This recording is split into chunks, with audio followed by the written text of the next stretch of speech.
आपने monthly pension के लिए अप्लाई किया हुआ है, जहां आपको क्लेम के अंदर जाने पे क्लेम सेटल दिखा रहा है। तो ये जो क्लेम सेटल दिखा रहा है, यहाँ कोई अमाउंट तो नहीं नज़र आ रहा।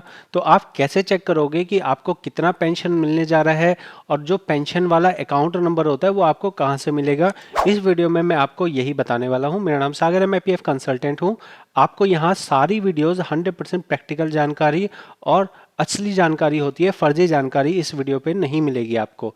सबसे पहले थोड़ा थ्योरी समझ लेते हैं। थ्योरी ये है कि आपको जब अपने 58 साल की उम्र हो जाती है, या फिर मान लो 50 साल से ज़्यादा उम्र हो गई, आप रिटायर हो गए हैं, आप कोई भी पैसा नहीं अपना कमा रहे हैं, तो आप मंथली पेंशन के लिए फॉर्म 10D भरते हैं। जब आप फॉर्म 10D भरते हैं तो यहाँ पे आपका पेंशन अमाउंट डिसाइड होता है।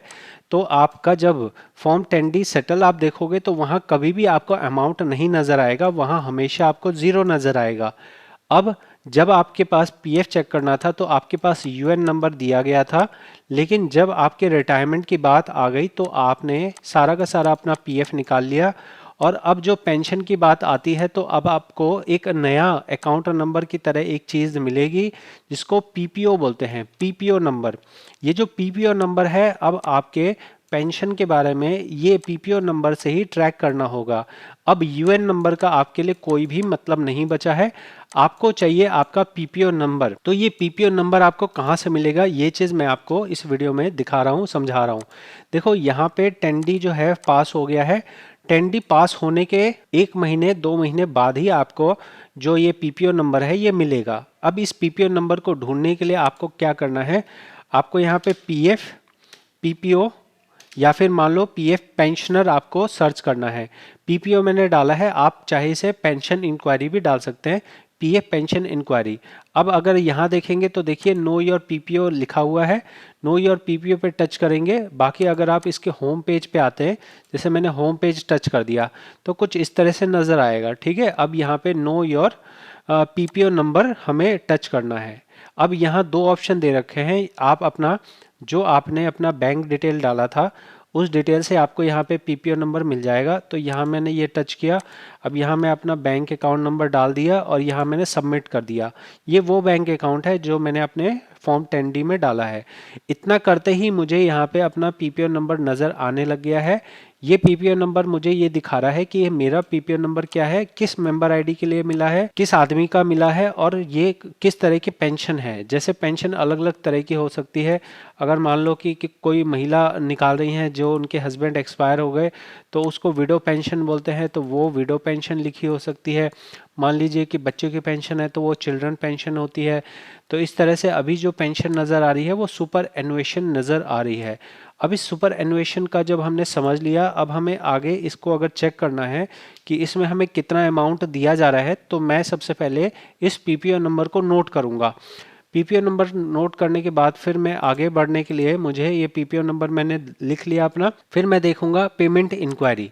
पेमेंट इंक्वायरी पे जाने पे अब मुझे यहाँ पे अगली बात कही जा रही है कि आप यहाँ पे पीपीओ नंबर डालिए, और साथ में ही आप यहाँ पे वो भी डालिए कि आपका डेट ऑफ बर्थ क्या है। तो डेट ऑफ बर्थ पता होना चाहिए। ये एक तरह से सेफ्टी के लिए है कि भाई कोई पीपीओ नंबर देख के ही आपका पेंशन ना जान ले, इसलिए ये एक्स्ट्रा चीज़ें यहाँ पे आपको पूछी जा रही हैं। अब यहाँ पे आपका ये भी पूछा जा रहा है कि कौन सा पीएफ ऑफिस है। तो यहाँ पे मेरे को पीएफ ऑफिस पता है, तो मैं यहाँ पे पीएफ ऑफिस डालने वाला हूँ, जो कि हम यहाँ पे ऐसे ऑफिस कोड के नाम से हमें नज़र आएगा। तो मुझे डेट ऑफ बर्थ भी चाहिए, तो मेरा अकाउंट यहाँ पे खुला है, इसलिए मैं यहाँ डेट ऑफ बर्थ देख पा रहा हूँ। आपके केस में अगर आपको ना नज़र आ रहा हो तो आप पहले अपनी ये डिटेल देख लीजिए, उसके बाद ही आप यहाँ पे पीपीओ इंक्वायरी पे आइए। अब यहाँ पे आके मैं अपना डेट ऑफ बर्थ डाल रहा हूँ, और उसके बाद मेरा यहाँ पे दिखाई दे जाएगा कि मेरे को कितनी पेमेंट मिली है, और कितना जो है, एक तो लमसम अमाउंट कितना मिला है, और आने वाले टाइम पे हर महीने मुझे कितने पैसे मिलने जा रहे हैं, सारा कुछ यहाँ पे नज़र आ जाएगा। ये मैंने यहाँ पे सबमिट कर दिया। सबमिट करने पे कहता है unauthorised access given PPO and date of birth does not match. तो इसके हिसाब से यहाँ पे डिटेल हमारी मैच नहीं कर रही है, वापस से हमें कोशिश करनी पड़ेगी। हम यहाँ पे सारी डिटेल अपनी सही डाल रहे हैं, और इसके बाद अगर ये एरर आ रहा है तो आप देख सकते हैं कि इस एरर को हम कैसे इसे ठीक करने की कोशिश कर रहे हैं। वापस से हम यहाँ पे कोशिश कर रहे हैं। आप भी इस तरह के एरर को फेस कर सकते हैं, या फिर आपको हो सकता है कि पीपीओ नंबर मिले ही ना। तो अगर पीपीओ नंबर नहीं मिल रहा है तो इसका मतलब है कि अभी आपका पीपीओ नंबर जनरेट नहीं हुआ है। तो आपको फॉर्म 10D क्रिएट होने के 1-2 महीने का भी वेट करना पड़ सकता है, और अगर ना हो उसके बाद भी तो आपको फिर पीएफ ऑफिस जाके ही इंक्वायरी करनी पड़ेगी कि ये मेरा 10D सेटल हुआ है लेकिन अभी तक हमारा नहीं हुआ है। तो हमने यहाँ टच किया, टच करने पे हमें इस तरह से नज़र आ गया। अब हमने ओपन कर लिया। अब मैं आपको पेमेंट इंक्वायरी पे ले चलता हूँ। देखो ये आदमी ना 2020 में 58 के पूरे हो गए थे, तो तरीके से इनको उसी टाइम से अप्लाई कर देना चाहिए था। अगर ये उस टाइम से अप्लाई करते तो हर महीने की पेंशन इनको मिलती, लेकिन अभी इन्होंने 2024 में अप्लाई किया। तो 2020 से 2024 जितना टाइम पीरियड इनका मान लो 4 साल का है ना, तो 4 साल जितना इनका हर महीने पेंशन बनता, मानो 1000 रुपये बनता, 1000 रुपये गुणा में 12 महीने गुणा में 4 साल, तो इतना पेंशन इनको एक मुश्त दे दिया जाएगा पहले महीने में, और उसके बाद से हर महीने इनको पेंशन मिलना शुरू हो जाएगा। तो ये चीज़ मैंने आपको बोल के बता दी, लेकिन आपको मैं दिखाऊंगा। मैं आपको ये जो भी कहता हूँ वो विद प्रूफ दिखाता हूँ। आप देखेंगे पेमेंट इंक्वायरी, तो पेमेंट इंक्वायरी में यहाँ पे इनके लिए जो करा गया है वो ये करा गया है कि इनको यहाँ पे जो दिया गया है ना, वो इसलिए यहाँ पे 4000 रुपये दिया गया है। यहाँ 2080 2080 2080, तो इनका क्या हुआ, इन्होंने अपने जो पेंशन का टाइम पीरियड है 58 साल से बढ़ा के 62 साल कर दिया। तो देर से लेने में इनका जो मंथली पेंशन है वो अगर पहले जो मिलना होता उससे ज़्यादा वैल्यू इनको आज के समय पे दी जा रही है। लेकिन मेरा ये एडवाइस होता कि ये 58 से ही अप्लाई करना शुरू करते, तो आज तक मान लो इनको 2080 ना मिलके मान लो 1500 भी मिलता। अगर 1500 भी मिलता तो आज तक इनको कितने रुपए मिल जाते, इस चीज़ का एक अंदाज़ा मैं आपको बता रहा हूँ। आप लोग कहाँ गलती कर रहे हैं, आप लोगों से क्या मिस्टेक हो रही है, देखिए ज़रा कितना बड़ा नुकसान आप लोग कर रहे हैं अपना कम जानकारी की वजह से।